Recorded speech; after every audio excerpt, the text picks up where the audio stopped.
있는데요. 우리 윤 씨 이야기 할 텐데 일단 뭐 그 깊은 이야기 하기 전에 얘는 내가 봤을 땐 대통령 되면 안 되는 이유가 드러나요. 방역 수칙을 맨날 위반하고 다니는데 너 뭐하니 지금? 공정과 상식이 되면 너 상식적이지 않잖아 이 새끼야. 어디 가서 유세를 하면 아우 저렇게 사람 많이 모아놓고 네가 대체 뭐라고 마스크 벗고 이지랄 합니까 이거?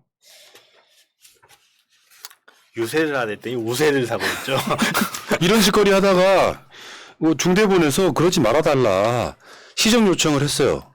근데 또 사건 또 일어났지.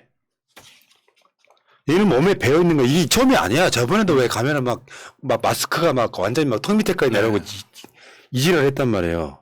이것도 한번 봐봐봐. 분명히 차 안에서 마스크를 안 쓰고 있었을 거야. 근데 마스크 쓴 걸 까먹고 조계종 스님들 만날 때 또 마스크 안 쓰고 합창하고 있는 거야. 에라이. 이 비읍시우다 진짜. 근데 이거를 주위에서 이렇게 챙겨주지도 않았다는 게 캠프 자체의 문제가 좀 큰 것 같고요. 보통은 차에 있었더라도 목에다가 걸고 있었으면 그래도 좀 덜 비난받았겠죠. 이거는 앞서서 군중들 사이에서 인사할 때 모습이나 이런 것들이 본인 몸에 배어있는 선민의식이라고 생각합니다. 이게 지금 처음이 아니고요. 내가 기억하기에 막 턱스크하고 코 다 내놓고 하는 것까지 합치면은 거의 한 7, 8건만 내가 매체에서 본 것 같거든요. 그러니까 검사 3년 하면 민법을 모르고 검사 20년 하면 법을 모른단 말이 괜히 나오겠어요. 누가 감히 나를 건들 거냐. 누가 감히 나한테 마스크 자기 평생 살면서 누가 자기한테 이렇게 하라 저렇게 하라는 말 들어본 적이 없을 거예요. 무슨 법을 지켜야 된다. 뭘 해야 된다. 이런 걸 당연하게 우리가 생각하는 것들. 우리가 국가 수칙으로 마스크를 써야 된다. 그러면 우리는 마스크를 쓴다. 이런 거에 대한 개념이 없어요. 누가 감히 나한테. 내가 난데. 내가 검찰총장인데 누가 나 수사할 거야? 누가 나한테 법적 제재를 가할 거야? 내 마음대로 하겠어. 옆에 있는 사람조차 제대로 말 직언 한마디도 못하는 거죠. 예, 그래서 정말 다행이에요. 그러니까 윤석열이 그 얼마 전에 부산 갔을 때 국밥 쳐 드시면서 그 동네 아저씨들처럼 얼큰해가지고 마스크 벗고 소주 이 1잔. 모든 것들이 다 몸에 그게 배어 있는 거예요. 맞아요. 윤석열 코로나 초창기 때요. 노마스크로 자기 지지하는 집회에 지나갔다는 얘기부터 시작되면 좀 끔찍해요, 이 사람. 그러니까 코로나 문제를 해결할 사람 중에 꼴찌를 이런 이유 때문에 먹고 있는 거라고 생각이 듭니다. 저번에 이재명 지사 인터뷰할 때 그 수행들과 수도 없이 싸웠던 게 그거. 아니, 다 방역 다 하고 다 백신도 맞았는데 좀 마스크 벗고 합시다 했는데 절대 안 된다는 거야. 완전 천지차이잖아요. 그래서 이재명 TV도 다 백신 맞았는데도 불구하고 다 마스크 쓰고 합니다. 네. 네. 자, 어쨌건 윤석열 씨가 뭐 자잘하게는 이런 짓 하고 돌아다니시는데, 야, 차에서 마스크 안 쓰고 내리는 게 일상화돼 있는 게 그냥 몸에 보이는 것 같습니다. 그렇죠. 스님은 쓰고 계시고, 윤석열은 안 쓰고 있고, 자, 저 사람과 나는 다르기 때문에. 저 사람이라고 생각한대요. 근데 지금 그 윤석열 아버지 집을 김만배 누나가 개 키울 집이라고 구했다고? 개집으로? 개를 키울 수 있는 집. 그러겠죠. 개를 네. 키울 수 있는 집이겠죠. 근데 구한다고 이제 그 부동산인 그렇게 이야기를 해놓고 나중에는 입주 계획서에는 임대할 목적으로 샀다. 이게 계속 이제 의혹이 부풀려지는 거거든요. 요것에 대한 기본적인 의혹이 뭐냐면은 집을 싸게 사주고 싸게 산 만큼 세금이 줄어들 거 아니에요. 증여세 같은 거. 그러면 그것을 이제 작은 그 금액으로 사고 나중에 다시 사주면서 뭐 이런 그 과정을 거치는. 그렇죠. 증여세 세이브 하는 거예요. 이게 결국에는 지금 뭐 통장을 이렇게 까기는 했는데 이곳에는 지금 실제로 김만빈 누나가 사서 개 키울 집이 필요했다라고 하는데 사람이 안 살아. 그럼 뭐야? 현실적으로 집만 사놓고 있는 거잖아요. 삼성이 아크로비스타 이 전세금 대준 거랑 똑같은 구조에 놓여 있는 사건으로 지금 비화하고 있는 거죠.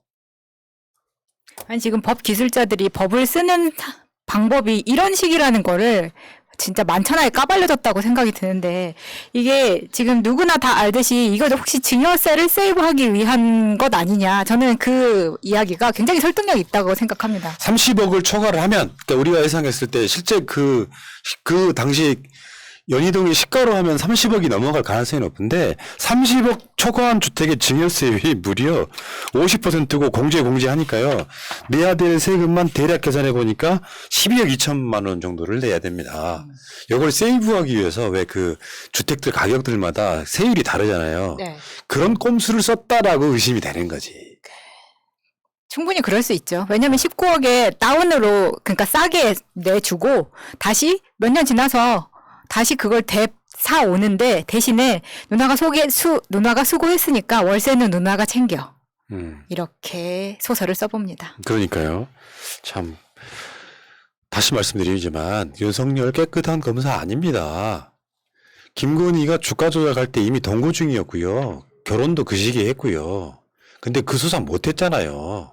윤석열이 대검 특수수사과장이었어요. 그러면 거기에 생기는 김건희의 이득은 누구 거예요? 윤석열 거잖아요. 근데 윤석열은 공무원이잖아.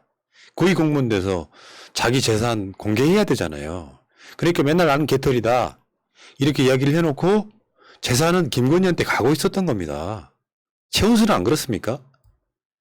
그 의혹이 아크로비스타에 사실상 삼성이 전세 자금을 대준 걸로 보이는 그 정황이 뚜렷한 이것도 마찬가지고요. 김만배 누나가 돌고 돌아 여러분들 생각했을 때 연희동에 윤석열 아버지 집만 있겠습니까? 나온 매물이 대한민국 사회 전체가. 근데 김만배 누나가 산 집이 윤석열 아버지 집이었다고 하는 가능성이 얼마나 될 것 같아요. 사실 윤석열의 거짓말이라고 볼 수 있죠. 다 모르고 바로 밑에 자기가 데리고 있던 직원 손준성하고도 친한 적이 없고 장모 사건은 내가 그때 청문회에서 처음 들어서 알고 뭐 다 이런 식인 거예요. 이걸 이제 믿어줄 수가 있나요? 김만배 누나를 몰랐다고? 제가 참 좋아하는 말 중에 그런 말이 있거든요. 특히나 법조인들 중에는 이 말 좋아하는 사람 많을 거예요. 한 번은 우연, 두 번은 필연, 세 번은 패턴이라고 했어요. 지금 이 사람이 이미 패턴화가 돼 있어요. 그리고 되게 재밌게도 이 지금 이렇게 사건 대장동 이 사건에서 보는 이 그림들이요. 부산에 있는 어떤 분 과거에 나왔던 이야기랑도 모양이 비슷해요. 비슷한 부분이 있고 계속해서 말 그대로 그 독재 정권 시대가 지나가고 독재 정권의 시대에서 이런 카르텔의 시대로 넘어오면서 자기네들이 써왔던 그 수법을 그대로 답습하고 있다. 왜? 그게 가장 안전한 방법이었거든. 자기네들 딴에는. 그래서 근데 지금 이것들이 하나하나 지금 까발려지는 과정에 있는 거죠. 누구 때문에? 우리 10원이 형 때문에. 뭐 이따가 다시 또 이야기가 나오겠습니다만 김만배 주위에 싸고 있는 그 법조 카르텔, 특히 김기동이라든지 한동훈이라든지 윤석열의 관계는 여러분들 상상보다 훨씬 더 끈끈해요. 근데 윤석열의 가까운 사람 중에 하나였던 김기동이 김만배가 운영하는 화천대유에 법률 자문을 했는데 윤석열의 아버지 집을 김만배 누나가 샀다면 이게 우연입니까? 필연인 거지.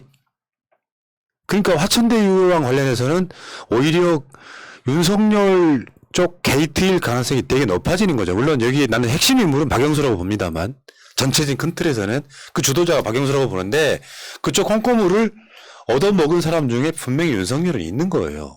그 김만배 누나가 윤석열 아버지 집을 샀다는 것은 그냥 넘어가면 안 되는 문제고요. 나중에 봤더니 김만배 누나였는데 처음 알았다. 윤석열 수법이에요. 내가 전에 어제도 얘기했잖아. 나중에는요. 김건희가 내 마누라인지 오늘 처음 알았다 놈이에요, 이놈이. 그걸 누가 믿겠냐고. 그렇죠. 수도 없이 많은 주택들 중에 김만배 누나가 윤석열 아버지 집을 샀는데 심지어 금매로 내놓은 게 아니라 이미 등기권상에 윤석열 아버지는 엘리베이터가 있는 아파트로 이사가 살고 있었어. 이미 집을 샀단 말이에요. 근데 그거를 금매로 내놨다고? 30억을 피하기 위한 증여세 피하기 위한 온갖 꼼수를 다 써버린 거지. 그렇죠. 사실 금매로 내놨으면 금매로 내놓을 이유가 있다면 우리가 좀 받아들여 줄 수도 있어. 예를 들어서 뭐 사채빚을 썼는데 이 빚이 어마어마해가지고 빨리 안 갚으면 안 되게 됐다라든지 뭐 이런 이렇게 설득력 있는 이유가 있다면 금매 그럴 수도 있겠다는. 걔가 급했나? 그랬을 수도 있겠다. 아무튼 간에 금매로 내놓을 만한 이유가 하나도 없는데 금매로 내놔서 몇십억의 손해를 보고 아는 사람한테 팔았다. 이게 누구한테 과연 설득력 있게 받아들여지겠냐. 그러니까요. 이거 계속 물고 늘어져야 돼요. 우주의 기운이 지금 모아져야 가능하다는 짓을 지금 하고 있는 거 아닙니까? 이상하게 우주의 기운이 모아져가지고 내랑 살고 있는 여자가 주가 조작을 해서 한 10여 원을 벌었단 말이야. 근데 내가 몰랐을 가능성 같은 거. 남편은 나 정말 성실한 검사인데 부인이 나쁜 짓 한 거야. 나중에 분명히 이게 김건희가 이제 뭐 기소가 되거나 그러면 나는 그때 주가 조작하는지 몰랐다고 할 놈이고요. 나중에 저 사람이 우리 부인이니까 할 놈이에요. 아니 그런 게 내가 대통령 내 선거. 와이프 투자처까지 신경 써야 됩니까? 뭐 비리가 있다면 나중에 뭐랄까 능력이라도 있든가. 비리는 존나 유능한데 이런 정치 또 아젠다에서는 존나 무능해요.